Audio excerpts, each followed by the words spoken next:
মুরলির তারিখ 5ই জুলাই 2024। ওম শান্তি। মধুবন থেকে বাপদাদা বলছেন, মিষ্টি বাচ্চারা, এই স্মরণেই ব্যাটারি চার্জ হবে, শক্তি পাবে, আত্মা শতপ্রধান হবে। তাই এই স্মরণের যাত্রায় বিশেষ অ্যাটেনশন দাও। প্রশ্ন, যে বাচ্চাদের ভালোবাসা একমাত্র বাবার প্রতিই আছে, তাদের নিদর্শন কি হবে?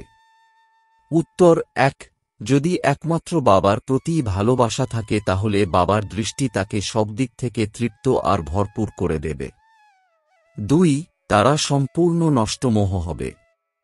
3, যার এই অসীম জগতের বাবার ভালোবাসা পছন্দ হয়ে যায়, তারা আর কারোর প্রেমে আটকে থাকতে পারবে না। 4, তার বুদ্ধি এই মিথ্যা জগতের মিথ্যা মানুষের থেকে ছিন্ন হয়ে যায়।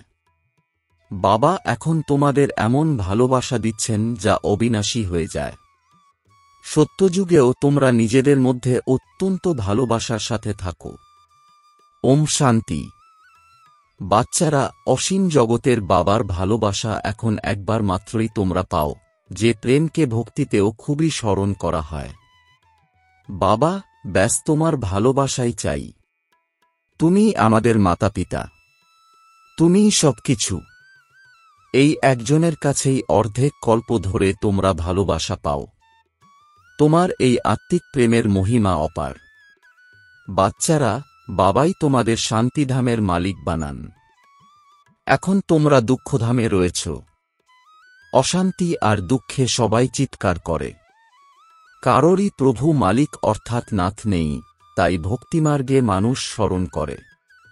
কিন্তু নিয়ম মতো ভক্তির সময়ও হল অর্ধকল্প। এ কথা তো বাচ্চাদের বোঝানো হয়েছে, এমন নয় যে বাবা অন্তর্যামী। বাবার সকলের অন্তরকে জানার দরকারই নেই। তারা তো হল থট রিডার। তারা এই বিদ্যা শেখে। এখানে ঐরকম কোনো ব্যাপারই নেই। বাবা আসেন, বাবা আর বাচ্চারাই এই সমগ্র পার্ট প্লে করে। বাবা জানেন যে এই সৃষ্টির চক্র কিভাবে ঘোরে, সেখানে বাচ্চারা কিভাবে তাদের পার্ট প্লে করে। এমন নয় যে তিনি প্রত্যেকেরই ভিতরের খবর জানেন। এ তো আগের রাতেও তোমাদের বোঝানো হয়েছিল যে প্রত্যেকের ভিতরে তো বিকারই রয়েছে। মানুষ অত্যন্ত ছিছি হয়ে গেছে। বাবা এসেই তাদের সুন্দর সুন্দর ফুল বানান। বাচ্চারা, বাবার এই ভালোবাসা তোমরা একবারই পাও, যা অবিনাশী হয়ে যায়। ওখানে তোমরা একে অপরকে খুবই ভালোবাসো। এখন তোমরা মোহজিত হচ্ছ। সত্যযুগী রাজ্যকে মোহজিত রাজা, রানী তথা প্রজার রাজ্য বলা হয়। ওখানে কেউই কখনো কান্নাকাটি করে না। সেখানে দুঃখের নামও থাকে না। বাচ্চারা, তোমরা জানো যে নিশ্চিতভাবেই এই ভারতে স্বাস্থ্য, সম্পদ এবং সুখ ছিল, এখন তা নেই। কারণ এখন রাবণ রাজ্য। এখানে সবাই দুঃখ ভোগ করে, তখন সবাই বাবাকে স্মরণ করে যে তুমি এসে সুখশান্তি দাও, দয়া করো। অসীম জগতের বাবা হলেন দয়ালু। রাবণ হল নির্দয়, সে দুঃখের রাস্তা তৈরি করে। সব মানুষই সেই দুঃখের পথে চলে। সবথেকে বড় দুঃখ দেয় কাম বিকার। তাই বাবা বলেন, মিষ্টি মিষ্টি বাচ্চারা, তোমরা এই কাম বিকারকে জয় করো, তাহলেই জগজ্জিত হতে পারবে। এই লক্ষ্মীনারায়ণকে জগজ্জিত বলা হবে, তাই না? তোমাদের সামনে এখন লক্ষ্য উপস্থিত। মানুষ মন্দিরে যায় কিন্তু তাদের বায়োগ্রাফি কিছুই জানে না। যেমন পুতুল পূজা করে। মানুষ দেবীদের পূজা করে, খুব সুন্দর করে সাজিয়ে ভোগ নিবেদন করে, কিন্তু সেই দেবীরা তো কিছুই খায় না। ব্রাহ্মণরাই তা খায়। সৃষ্টি করে, পালন করে তারপর বিনাশ করে দেয়, একেই বলা হয় অন্ধশ্রদ্ধা। সত্যযুগে এইসব বিষয় হয় না। এইসব নিয়ম কানুন কলিযুগে হয়। তোমরা সবার প্রথম এক শিব বাবার পূজা করো, যাকে অব্যভিচারী সঠিক পূজা বলা হয়। এরপর হয় ব্যভিচারী পূজা। বাবা শব্দটি বলাতেই পরিবারের সুগন্ধ আসতে থাকে। তোমরাও তো বলো, তুমি আমাদের মাতাপিতা, তোমাদের এই জ্ঞান দেওয়ার কৃপাতেই তোমরা অপার সুখ পাও। তোমাদের বুদ্ধিতে যেন স্মরণ থাকে যে আমরা সর্বপ্রথমে মূলবতনে ছিলাম। ওখান থেকে শরীর ধারণ করে এখানে আসি পার্ট প্লে করতে।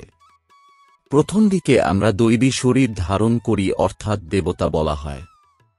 এরপর ক্ষত্রিয়, বৈশ্য এবং শূদ্র বর্ণে আসি এবং ভিন্ন ভিন্ন পার্ট প্লে করি। এই সব কথা তোমরা প্রথমে জানতে না।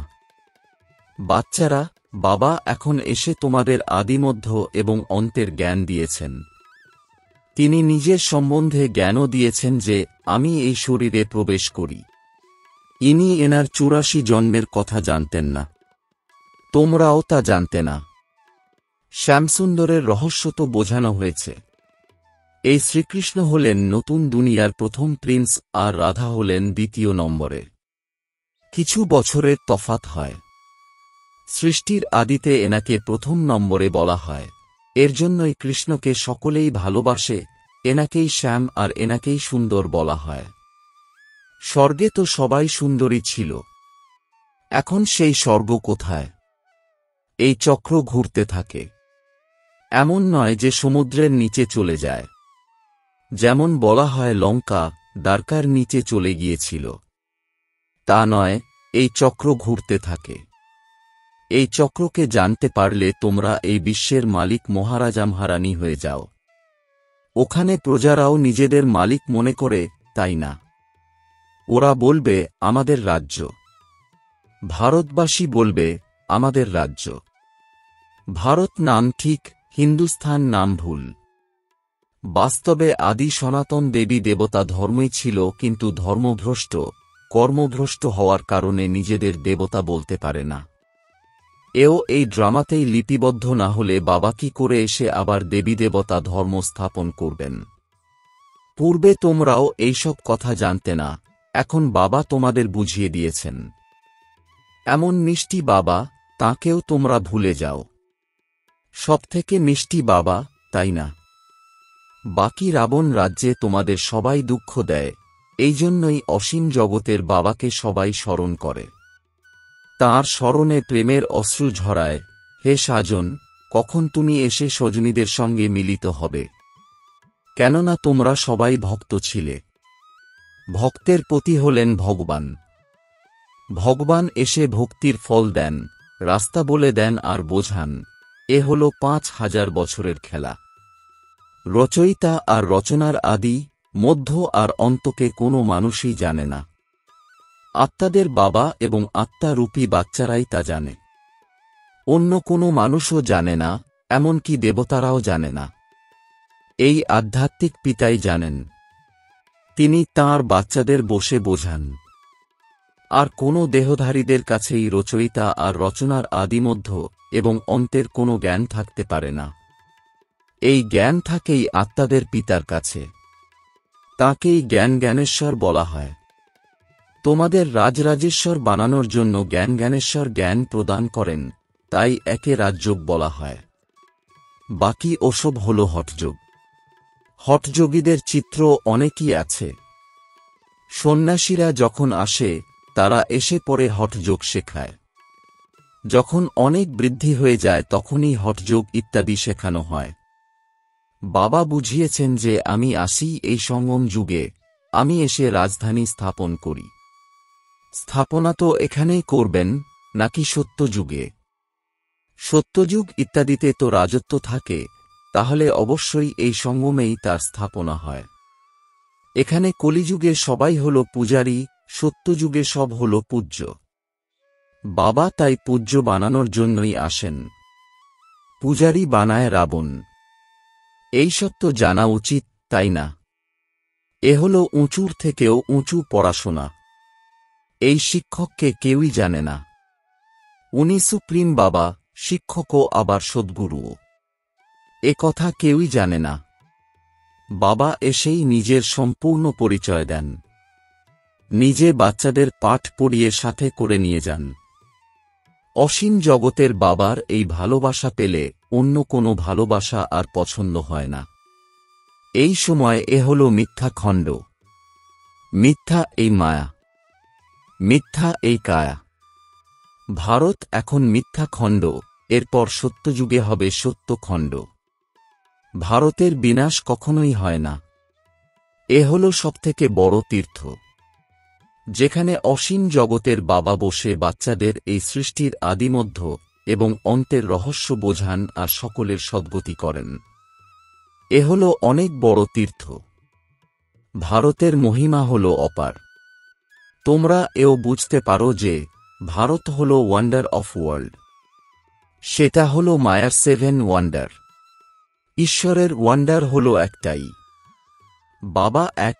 বাবার ওয়ান্ডারফুল স্বর্গ হল একটাই, তাকেই হেভেন, প্যারাডাইস বলা হয়। প্রকৃত নাম হল একই স্বর্গ, এ হল নরক। তোমরা ব্রাহ্মণরাই সম্পূর্ণ চক্র পরিক্রমা করো। আমরাই ব্রাহ্মণ, আমরাই সেই দেবতা। উত্তরণের কলা আর অবতরণের কলা। উত্তরণের কলায় সকলেরই ভালো হয়। ভারতবাসীরাই চায় যে এই বিশ্বে শান্তিও থাকুক আবার সুখও থাকুক। স্বর্গে তো সুখী থাকে, সেখানে দুঃখের নামমাত্র নেই। তাকে বলা হয় ঈশ্বরীয় রাজ্য। সত্যযুগে থাকে সূর্যবংশী, তারপর দ্বিতীয় ভাগে থাকে চন্দ্রবংশী। তোমরা হলে আস্তিক আর ওরা নাস্তিক। তোমরা প্রভুর হয়ে বাবার থেকে অবিনাশী উত্তরাধিকার নেওয়ার পুরুষার্থ করো।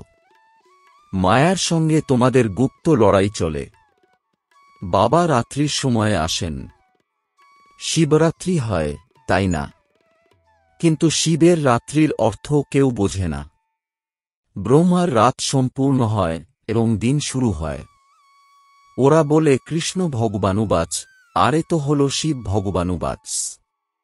এখন সঠিক কোনটা?